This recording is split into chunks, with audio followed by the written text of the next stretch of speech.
Alors, bonjour à tous. Ça me fait grand plaisir d'être ici ce matin. Alors, l'apôtre Jean prêche dans une autre église ce matin à Gatineau, pas loin. Et il vous dit, la semaine prochaine, c'est lui qui prêche ici, amenez vos malades, car il va y avoir des miracles, des guérisons, des signes et des prodiges. Et comme aujourd'hui d'ailleurs. Comme aujourd'hui. Amen. Alors, c'est une grande joie pour nous d'être ici. Je commence toujours mes prêches avec deux petites histoires. Est-ce que vous voulez entendre des petites blagues ce matin?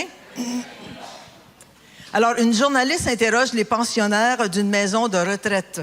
« Que faites-vous depuis que vous ne travaillez plus? » elle demande. « Moi, un dit, je fais de la photo. » Ah. L'autre dit, « Moi, je jardine. » Et l'autre dit, « Moi, je fais de la recherche. » Explique un troisième. « De la recherche? Dans quel domaine? » demande la journaliste. « C'est varié. Je cherche ma canne, mes lunettes, mon dentier. »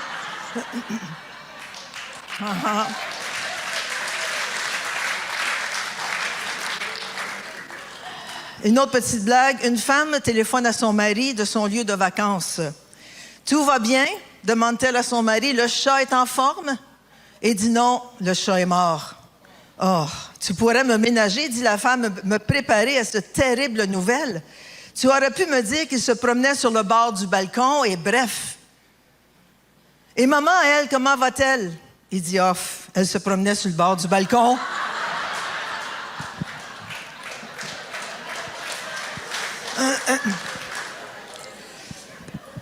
Gloire à Dieu. Merci, Seigneur. Amen. Alors, ce matin, on va prier. Merci, Seigneur, pour ta parole aujourd'hui. Merci que tu oignes ma bouche et mes lèvres, Seigneur, que je puisse apporter ce que tu as mis sur mon cœur aujourd'hui. Merci pour tous ceux et celles qui sont ici ce matin et qui ont donné leur journée pour entendre ta parole, entendre ces beaux témoignages, Seigneur. Pour la dédicace de ces beaux enfants ce matin, on te remercie. Et tout le monde dit Amen. Alors, le titre de mon message ce matin, c'est « Transporteur de lumière ». Et ma parole, c'est dans Matthieu 5, au verset 14. Ça nous dit ceci, et c'est Jésus qui parle. « Vous êtes la lumière du monde. » Dis à ton voisin, tu es la lumière du monde. Au verset 16, Jésus qui parle, « Que votre lumière luise ainsi devant les hommes, afin qu'ils voient vos bonnes œuvres et qu'ils glorifient votre Père qui est dans les cieux. » Le mot « œuvre » ici, c'est le mot grec « ergon », qui veut dire quelque chose de spécial, entreprise, emploi du temps et occupation. Alors, soyez la lumière parmi ceux qui sont autour de vous, afin qu'ils voient vos entreprises, vos emplois du temps et vos occupations. Qu'est-ce que vous faites quand vous êtes en dehors de l'Église? Est-ce que les gens vous regardent et disent « Oh, wow, lui ou elle, c'est un transporteur de lumière. J'aime être avec cette personne parce que je vois ce qu'elle fait avec son temps. Je vois son emploi du temps, je vois ses occupations, je vois ses entreprises et elle transpire la lumière de Dieu. » Amen? Alors moi, c'est ce que je désire dans ma vie. On est appelé à laisser luire notre lumière. Paul a dit dans Romains 13 au verset 12, « La nuit est avancée et le jour approche. » Quel jour? Le jour du retour du Seigneur Jésus. Est-ce que vous avez hâte que Jésus revienne? Oui. Moi, j'ai hâte. Alors, la nuit est avancée, le jour approche. Dépouillons-nous donc des œuvres des ténèbres. Se dépouiller, ça veut dire jeter au loin. C'est comme si tu prends un manteau que tu portes et que tu le jettes au loin. Alors, c'est ce que ça veut dire dépouiller. Alors, jetez au loin les œuvres des ténèbres, ce que vous faisiez avant de connaître Jésus, et revêtons les armes. En anglais, ça dit l'armure. Revêtons les armes de la lumière. Pourquoi? Parce que la lumière est une arme qui repousse les ténèbres. Quand vous entrez à la maison, chez vous, dans votre chambre à coucher, il fait noir, qu'est-ce que vous faites?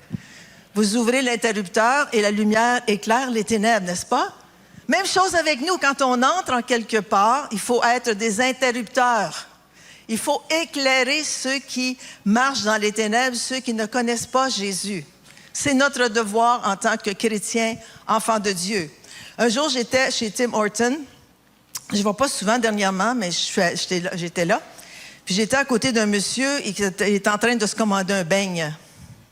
Il me regarde, j'étais à côté de lui, il me regarde, il dit, « Qu'est-ce que vous avez, vous? » J'ai dit, « J'ai rien. » « Non, vous avez quelque chose, c'est comme il y a quelque chose, une lumière qui sort de vous. » J'ai dit, « Merci Seigneur, c'est le Saint-Esprit. » Alléluia. Alors, il faut être des lumières parce que notre lumière est une arme contre les ténèbres. Gloire à Dieu. Puis, il faut marcher comme des enfants de lumière. Éphésiens 5, au verset 8, nous dit ceci. « Autrefois, dites autrefois. Dites autrefois. Vous étiez ténèbres, n'est-ce pas? Maintenant, vous êtes lumière dans le Seigneur.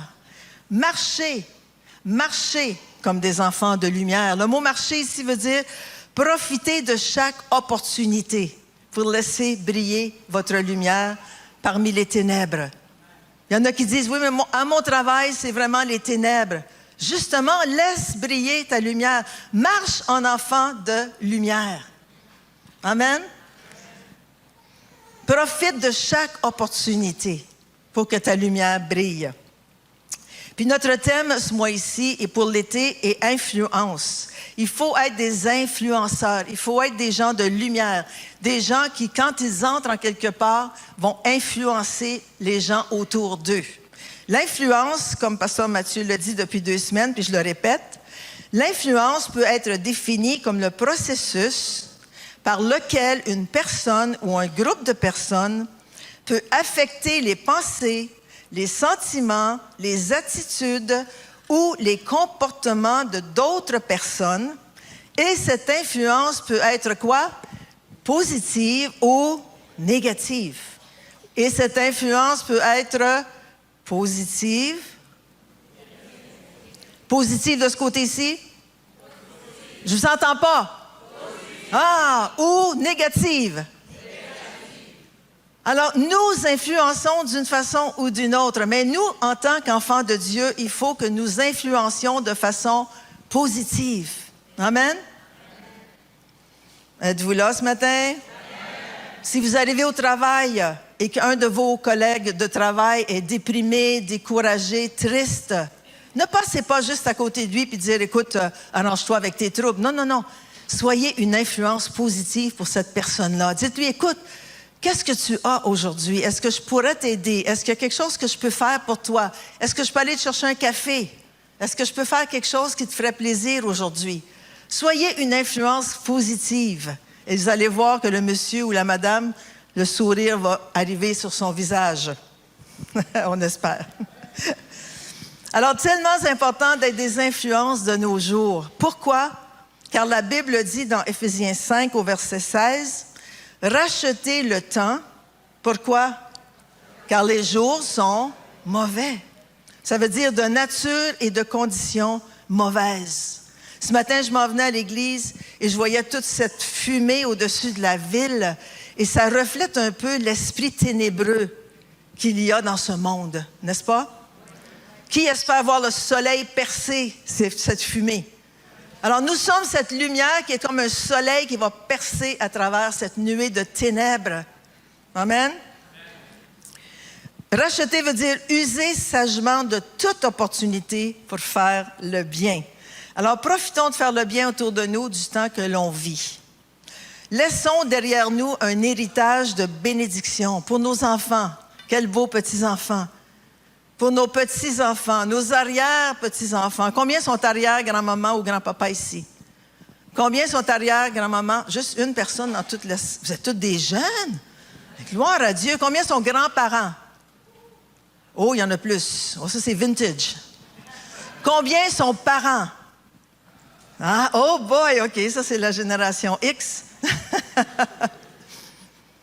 Alors, profitez d'élever et d'influencer vos enfants pour le Seigneur. S'il vous plaît, faites-le par la grâce de Dieu. Ça nous dit dans le psaume 112, au verset 1 et 2. Louez l'Éternel. Dites, louez l'Éternel. Heureux l'homme et la femme qui craignent l'Éternel et qui trouvent un grand plaisir à ses commandements. Sa postérité, qui sont notre postérité? Nos enfants, nos petits-enfants, nos arrière-petits-enfants. Sera quoi? Malheureuse? Sera quoi? Sa postérité sera puissante sur la terre. La génération des hommes droits sera bénie. Wow! La génération des hommes droits sera bénie. Il faut réaliser qu'une génération nous suit. Quelle sera la nôtre? J'ai 2 personnes que je vais regarder aujourd'hui. Ça nous dit, après une recherche intensive du sociologue Richard Dougal, en 1874, ça fait longtemps, Dougal a découvert, après avoir étudié des prisonniers de 13 prisons différentes à New York, écoutez bien ceci, que plusieurs des prisonniers étaient des descendants d'un homme dénommé Max Jukes. Max Jukes, qui était un pionnier hollandais dans les années 1700. Ce Max Jukes était athée, sa femme aussi était athée. Ils ne croyaient pas en Dieu, ni un ni l'autre. Ils ne croyaient pas non plus à l'éducation chrétienne pour leurs enfants. Alors, ils les ont éduqués selon leurs croyances. Et regardez bien ceci, j'espère que ça va apparaître sur l'écran. De 540 de ses descendants, selon l'étude qui a été faite par le sociologue, il y avait 76 criminels condamnés à au moins 13 ans de prison, 18 gardiens de bordel, 120 prostituées publiques, 100 sans-abri sur l'aide sociale. Alors, sa génération et tous les descendants ont coûté aux États-Unis 1 803 000 $ à l'époque. C'était énorme comme argent. Est-ce qu'on a tout vu ça? Bon. Maintenant, on va regarder la généalogie d'un autre homme. Lui, par contre, sa généalogie et ses descendants, et le nom de cette personne, c'est Jonathan Edwards. Est-ce qu'il y en a qui connaissent ce nom? Jonathan Edwards? OK. Ça, c'est un révivaliste des années 1700. C'était un homme qui aimait Dieu de tout son cœur, qui était un chrétien né de nouveau, ainsi que sa femme Sarah. Ils ont vécu dans la même année de 1700, à la même époque que Max Jukes. Jonathan et Sarah, sa femme, étaient des chrétiens en feu pour Dieu. Ils priaient et bénissaient chacun de leurs 11 enfants. 11 enfants. Qui aimerait avoir 11 enfants? Une personne, OK? Ils priaient et bénissaient chacun de leurs 11 enfants à chaque soir. À chaque soir. Les parents, écoutez-moi, à chaque soir. Il a dit ceci, une phrase qui est devenue célèbre. Chaque maison devrait être une petite église. Chaque maison devrait être une petite église. Amen. Et regardez bien ici de ses descendants. De 1394 de ses descendants à la même époque, on retrouve 13 présidents d'université, 65 professeurs d'université, 30 juges sans avocats, 60 médecins, 100 ministres et missionnaires, 60 auteurs très connus, 3 sénateurs américains, et un vice-président des États-Unis, Aaron Burr, qui était vice-président de 1801 à 1805. Et sa descendance n'a rien coûté au gouvernement des États-Unis. Est-ce qu'on peut applaudir?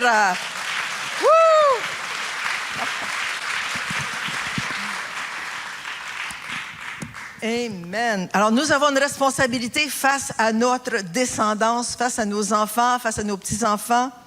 Nous, l'apôtre Jean et moi, nous sommes les premiers chrétiens nés de nouveau dans nos familles. Ça ne veut pas dire que nos parents n'étaient pas des chrétiens ou des gens religieux, mais nous sommes les premiers enfants, les premiers nés de nouveau. Pasteur Mathieu et François, mon fils, sont les 2e génération d'enfants nés de nouveau, et leurs enfants suivent, et ça va comme ça pour des centaines d'années. Mais Jésus revient bien avant ça. Amen. Alors, il faut être une influence positive, comme vous avez vu, Jonathan Edwards, dans nos familles. Comme parents, les amis, je vous parle, ceux qui ont des petits-enfants et toutes les mains qui se sont levées. Vous êtes les premiers et les plus grands influenceurs de vos enfants et de vos familles. La mère de famille brille dans son foyer, influence positive auprès de ses enfants et son mari. Le père de famille aussi est une influence positive auprès de sa femme et de ses enfants. Parce que les enfants regardent toujours le papa comme étant un modèle. N'oubliez pas ça, les hommes. À notre travail aussi, avec notre patron et nos collègues, laissons notre lumière briller. Influençons les autres par notre ponctualité, notre productivité. Ne soyez pas toute la journée sur votre téléphone, puis texte. Non, non, tu travailles quand tu es au travail. Allô? Vous êtes productif au travail, comme ça vous êtes une influence, vous êtes une lumière qui brille. Votre patron va vous regarder, va dire « Hey, lui, je veux lui donner une promotion. » Combien veulent une promotion ici? Combien veulent des promotions? Seigneur, on te remercie pour les promotions que tu donnes à ces gens maintenant dans le nom de Jésus. Wouh! Alléluia! Soyez productifs. Pas de production, pas de promotion sans production. Gentillesse aussi. Soyez gentils. Soyez gentils. Ne passez pas votre heure du dîner à critiquer votre patron. Hello? Et soyez encourageants aussi. Avec nos amis, nos frères et nos sœurs, soyons une influence positive. Amen. Je veux qu'on regarde juste quelques personnages bibliques. Est-ce qu'on a le temps ce matin? Oui. Dites oui, pasteur, on a le temps. Oui, pasteur. Dites en même temps, oui, pasteur, tu as de l'air jeune.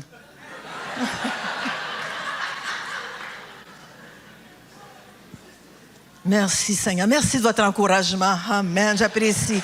J'apprécie. Ça coûte cher à mon mari, puis il dit toujours ça me coûte cher de crème, mais ça vaut la peine. Alléluia. Que les hommes qui ont des oreilles pour entendre, entendent ce que dit l'Esprit. Dépensez un peu si vous voulez que votre femme reste jeune. Alors, on va regarder quelques influenceurs de personnages bibliques dans la Bible qui ont été des grands influenceurs. Êtes-vous content de ça? L'influenceur numéro 1 témoigne de sa foi. Oh! On va regarder une femme qui a témoigné de sa foi dans tout son village, puis elle a influencé son village. C'est la femme samaritaine. Alors, je vous remets dans le contexte. C'était une femme qui demeurait dans la ville de Sichar, en Samarie. Et un jour, sur l'heure du midi, elle a dit, je vais aller chercher de l'eau au puits. Elle s'est rendue au puits de Jacob et elle a fait une rencontre incroyable. Elle a rencontré Jésus, le Seigneur, le Christ, le Messie. Et lui a dit, en lui parlant, donne-moi à boire. Elle a dit, hein? Comment ça, toi, un Juif, tu me demandes à moi, une Samaritaine, à boire? Mais tu sais que les Juifs n'ont aucun lien avec les Samaritains. Il dit, si tu connaissais celui, le don et celui qui te demande à boire, c'est toi qui m'aurais demandé de l'eau vive et je te l'aurais donné de l'eau vive. Ils ont continué la conversation, continué. Puis elle dit, Seigneur, donne-moi de cette eau vive pour que je ne sois pas obligée de revenir toujours au puits puiser de l'eau. Alors il a dit, OK, appelle ton mari. Il savait ce qui s'en venait. Elle dit, j'ai pas de mari. Elle dit, non. Elle dit, je sais que tu as eu 5 maris. Une femme qui a 5 maris, imaginez-vous le travail que c'est maintenant. Un, c'est assez, d'après moi. Un, c'est assez. Mais 5, est-ce qu'ils sont morts? Est-ce qu'ils l'ont divorcé? On ne sait pas. Elle a eu 5 maris. Elle dit, tu as eu 5 maris, puis celui avec qui tu es, c'est même pas ton mari. Elle dit, oh, je vois que tu es un prophète. La parole de connaissance a touché son cœur. Comme cette parole de connaissance que ma sœur a eue de pasteur Vanessa. Dans une année, tu seras enceinte, tu auras un bébé. Une parole de connaissance, elle a reçu de Jésus. Qu'est-ce qu'elle a fait? Elle a laissé sa cruche là, puis elle est courue au village. Et qu'est-ce qu'elle leur a dit à Jean 4, versets 29 et 30? « Venez voir un homme qui m'a dit tout ce que j'ai fait. » La parole de connaissance. « Ne serait-ce point le Christ? » Ils sortirent de la ville et ils vinrent vers lui. L'influence qu'elle a eue sur son village. Tout le village.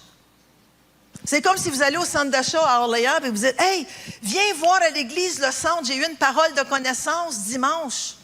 Ils m'ont dit que j'étais pour être enceinte, puis j'ai été enceinte 1 an après, j'ai accouché de miracle. » Mais vous allez attirer des gens, ils vont dire, « Hey, moi aussi, je veux aller voir ce qui se passe à l'église, le centre. Je veux aller voir, j'ai besoin d'une parole de connaissance. » Témoignage. Influenceur témoigne de sa foi. Dans Jean 4, au verset 39, plusieurs Samaritains de cette ville crurent en Jésus.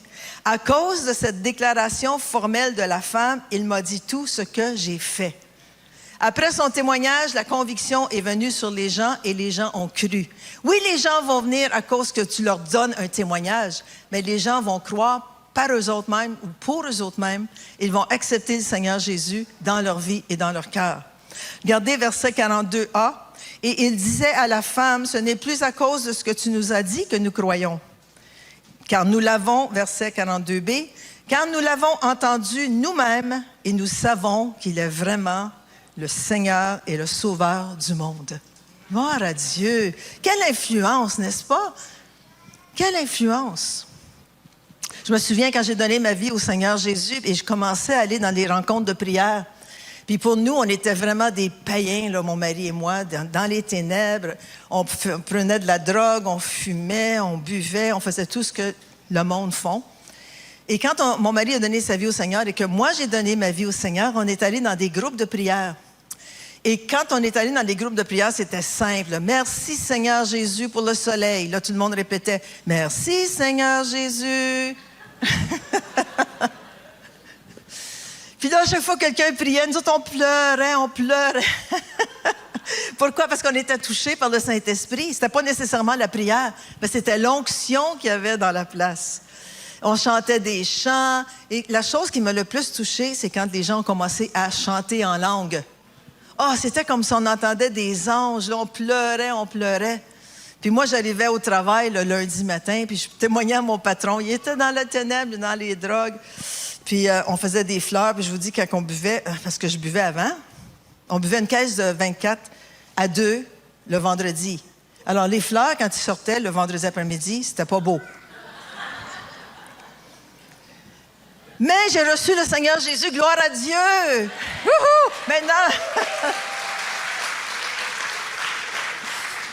Maintenant, je suis remplie du Saint-Esprit. Alléluia!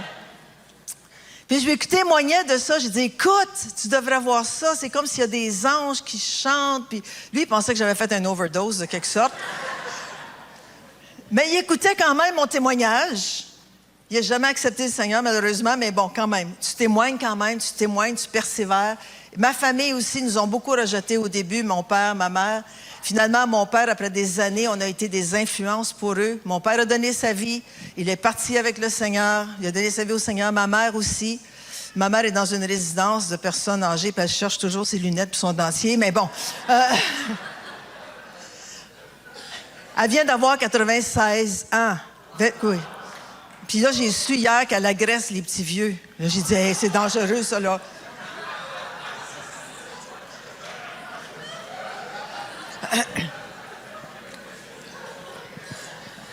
Mon frère m'a appelé et il dit, elle a donné un coup de pied à un petit vieux en dessous de la table. Mais j'ai dit... Puis là, le petit vieux qui est pas mieux l'a accroché par le bras puis il a frappé. Ah, je te dis, il y a des chicanes là-dedans, mais en tout cas, moi,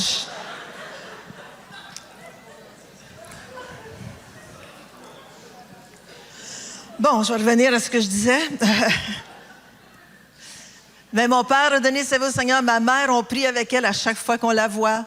Mon frère Alec a donné sa vie au Seigneur. Mes autres frères, on travaille encore dessus. Mais on est une bonne influence pour eux. Et ma soeur aussi, on travaille dessus. Il ne faut jamais se laisser décourager. Influenceur numéro 2 dans la parole de Dieu. Influenceur propulse les autres à l'action. Amen. Et on va parler de notre frère Gédéon dans Juge 6. Gédéon, à l'époque, c'est les Madianites, qui étaient une tribu, des milliers de Madianites venaient à toutes les années pour attaquer le peuple d'Israël. Qu'est-ce qu'ils faisaient? Ils volaient des bœufs, ils volaient les brebis, ils allaient prendre toutes les récoltes de blé que les Juifs faisaient, les Israélites faisaient. Ils volaient aussi le vin, tout le vin que les Juifs avaient fait. Et Gédéon se trouvait dans un pressoir à vin en train de battre du blé. Pourquoi? Parce qu'il avait peur.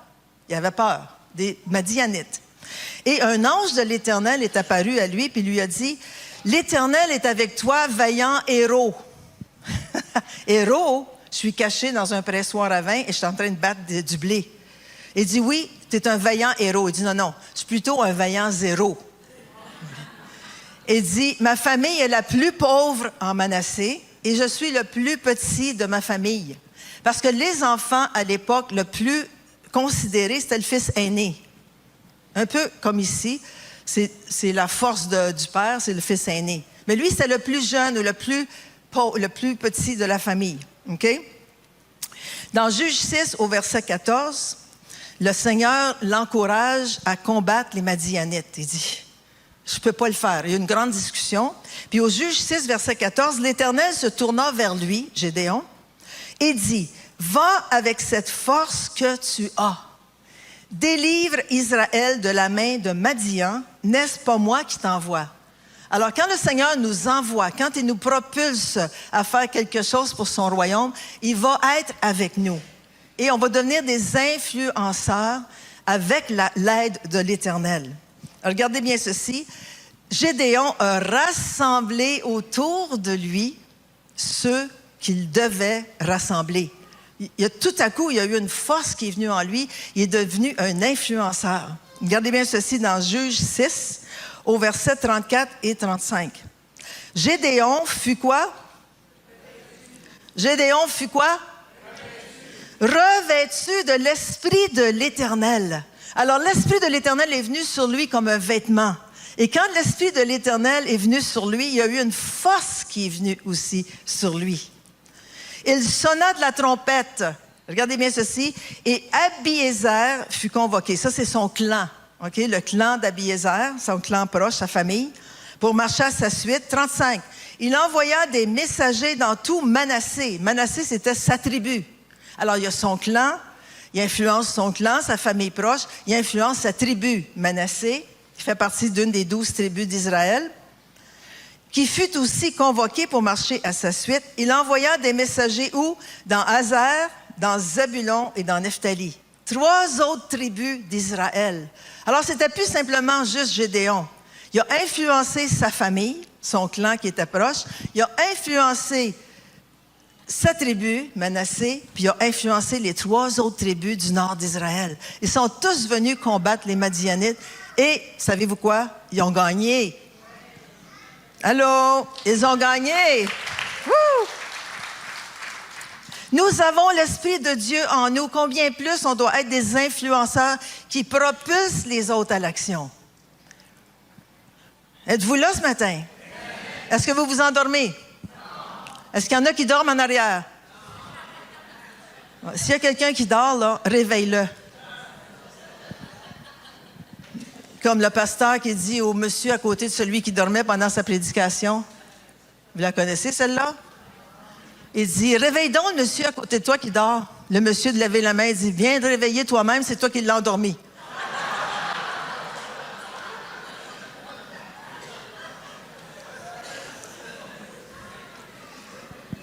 Alors, j'espère que personne dort, hein? Alors, faites-moi signe comme ça si quelqu'un dort à côté de vous. Ah! Il n'y a personne à côté de toi. Troisième chose, l'influenceur se sert de la force que Dieu donne pour propulser son équipe. 1 Pierre 4, verset 11, si quelqu'un remplit un ministère, qu'il le remplisse selon la force, l'habilité, le courage que Dieu communique. Qui va nous donner la force de propulser notre équipe, d'influencer notre équipe? C'est Dieu. C'est Dieu qui va le communiquer, va nous donner le courage. Nous avons cette force que Dieu nous communique. Ayez pas peur d'encourager et de propulser les autres à l'action. Organisez des activités, summer, les jeunes, super. Ça, c'est bon parce qu'on peut inviter des gens qui ne connaissent pas Dieu. Ça, c'est bon. Salomé qui organise avec toi, ça, c'est bon. Organisez des activités pour les jeunes, les moins jeunes, vintage. Les vieux ont besoin de danser un peu. Organisez une soirée de danse. Je vais descendre de Québec pour venir voir ça.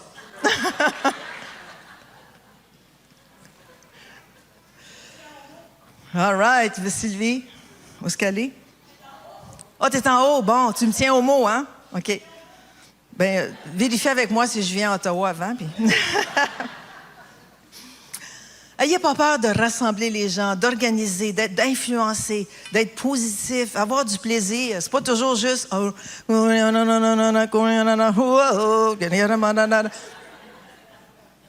on peut avoir du plaisir, on peut danser. Bien, c'est sainement. Je ne dis pas de se défaire, là. Non.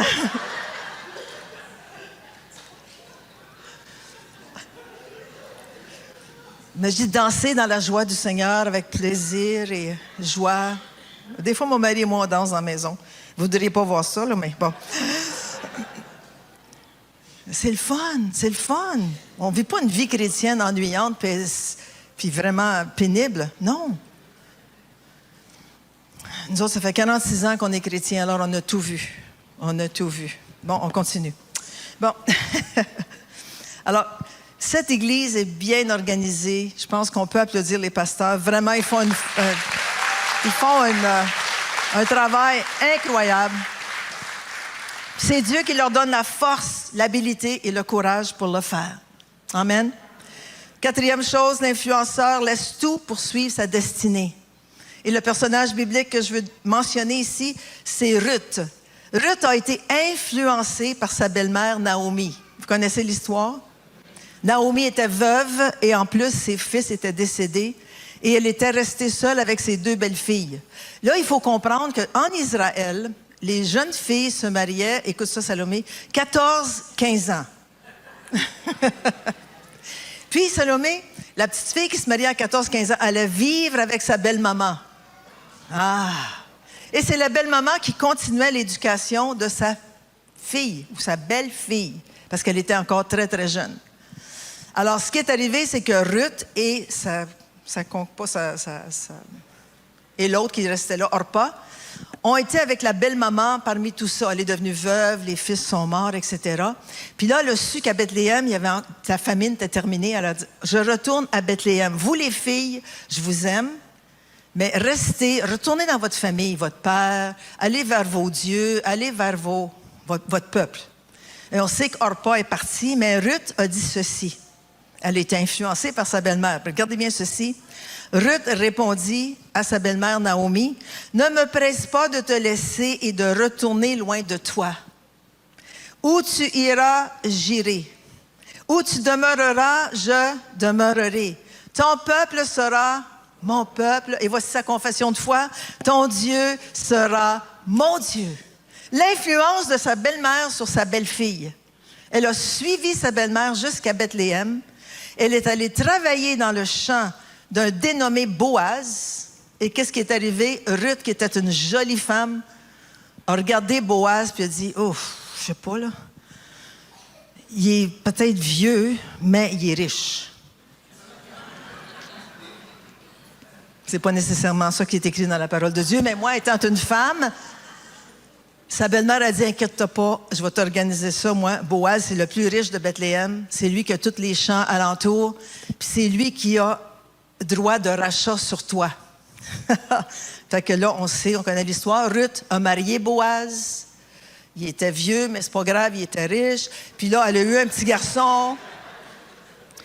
Elle n'a pas appelé miracle, mais presque. Elle a eu un petit garçon qui est devenu l'arrière-grand-père du grand roi David en Israël. Ouh! Ça vaut la peine d'être influencé, bien influencé dans la vie. Vous me donnez encore 2 petites minutes? Un influenceur n'a pas peur de donner sa vie pour les autres. La reine Esther, ça c'est mon prochain personnage, qui était mariée au roi Assuérus. Le roi Assuérus était un roi très cruel, mais elle avait été choisie comme étant la plus belle de toutes les petites filles juives qui avaient été ramassées. Et elle a marié ce roi Assuérus. On connaît l'histoire, le méchant Aman a voulu tuer et détruire tous les Juifs du royaume et de partout là où il demeurait. Puis, le beau Mardoché, son cousin qui l'avait adopté, a dit à Esther, « Il faut absolument que tu fasses quelque chose parce qu'on va tous être détruits, on va tous être éliminés, nous les Juifs. Puis toi, là, t'es reine, hein, mais t'es juive, ne pense pas que tu vas échapper. Toi aussi, tu vas passer par là. Toi aussi, tu vas te faire tuer parce que t'es juive. Et l'édit du roi est irrévocable. » Elle a dit à son cousin dans Esther 4 au verset 16, « Va, rassemble tous les Juifs qui se trouvent à Suse, c'est à Suse la capitale, et jeûnez pour moi. Regardez bien ceci. Sans manger ni boire pendant 3 jours, ni la nuit, ni le jour.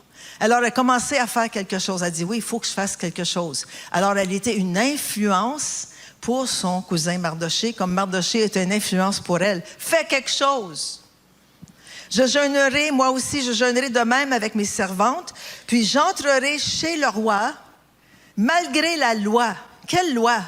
Malgré la loi que tu ne pouvais pas te présenter devant ce grand roi Assuérus si tu n'avais pas été invité d'y aller.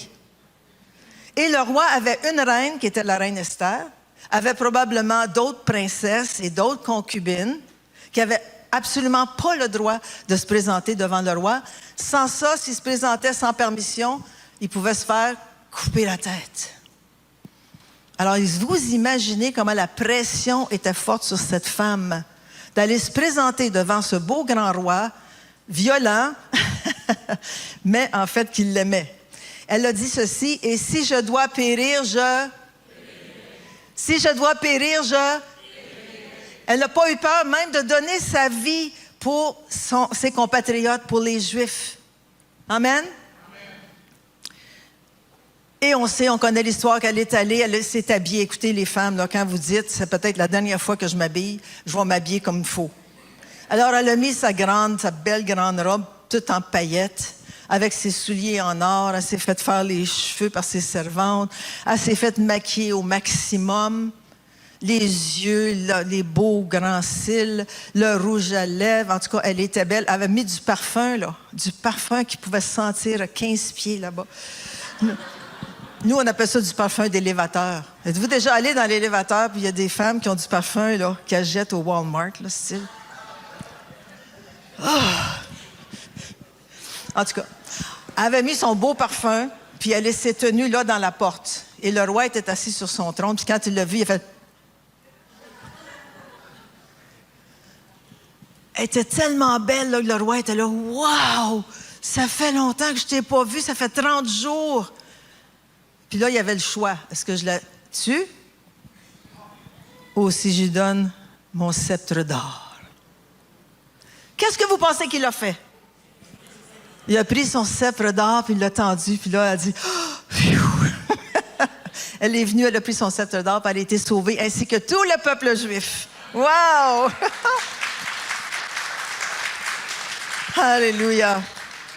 Alors, elle a voulu donner sa vie pour justement sauver son peuple.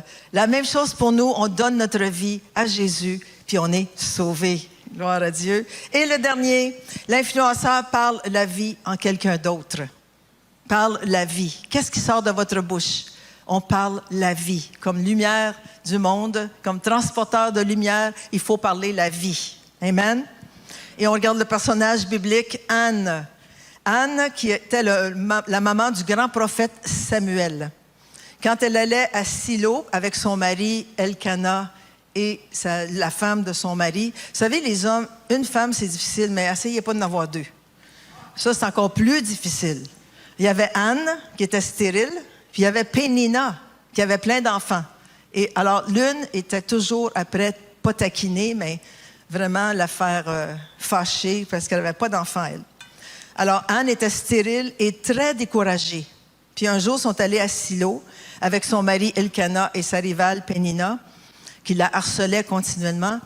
Et elle s'est présentée dans le temple d'assignation pour prier. Et le grand prêtre Élie était assis là. Et elle s'est mise à prier, puis elle se faisait aller la bouche comme « Oh, Seigneur, s'il vous plaît, s'il vous plaît. » Puis le prêtre Élie pensait qu'elle était en boisson. Il dit, va cuver ton vin ailleurs. Va cuver ton vin ailleurs. Elle dit, non, mon Seigneur, je ne suis pas ivre comme tu peux le supposer, mais j'ai tellement de douleur en moi, tellement de chagrin en moi, que j'ai besoin que Dieu exauce ma prière. Et voyez ce que Élie a dit dans 1 Samuel 1, versets 17 et 18. Élie reprit la parole et il dit, va en paix, après qu'il a su qu'elle priait. Va en paix. Le mot paix, c'est le mot shalom, qui veut dire rien de brisé, rien qui manque. Ça veut dire être complet. Ça inclut la paix, la prospérité, la santé et le bien-être. Il est en train de lui souhaiter toutes ces choses-là. Va en paix. et que le Dieu d'Israël exauce la prière que tu lui as adressée. Une parole d'encouragement. Elle dit que ta servante trouve grâce à tes yeux, et cette femme s'en alla. Elle mangea et son visage ne fut plus le même. Elle a été complètement encouragée par cette parole du grand prêtre, et on sait que durant l'année qui a suivi, elle a donné naissance à Samuel, qui est devenu un des plus grands prophètes d'Israël. Amen. Alors, donnez des paroles d'encouragement, donnez des paroles de vie à ceux qui sont autour de vous. Influencez les gens par vos paroles positives, et ça peut changer la vie de quelqu'un. Amen. Je termine avec cette parole dans Proverbe 12, 25. Le souci au fond du cœur déprime un homme, mais une parole d'encouragement lui rend quoi? Une parole d'encouragement lui rend la joie. Gloire à Dieu. Est-ce que ça vous a aidé ce matin, le message?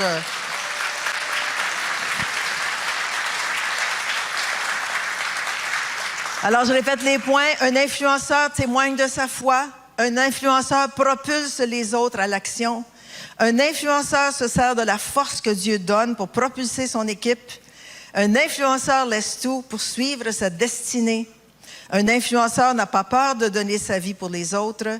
Et un influenceur parle la vie en quelqu'un d'autre. Amen. Seigneur, on te remercie, on te bénit pour ce temps qu'on a eu dans ta parole. Maintenant, Seigneur, on te remercie que tu vas agir parmi ton peuple, Seigneur Dieu. Tu vas agir puissamment parce que tu es un Dieu d'amour, un Dieu tout-puissant. Ton onction est ici, Seigneur. Ta présence est ici. Des anges sont ici au milieu de ton assemblée. On te remercie, Seigneur Dieu, car tu es vivant, tout-puissant.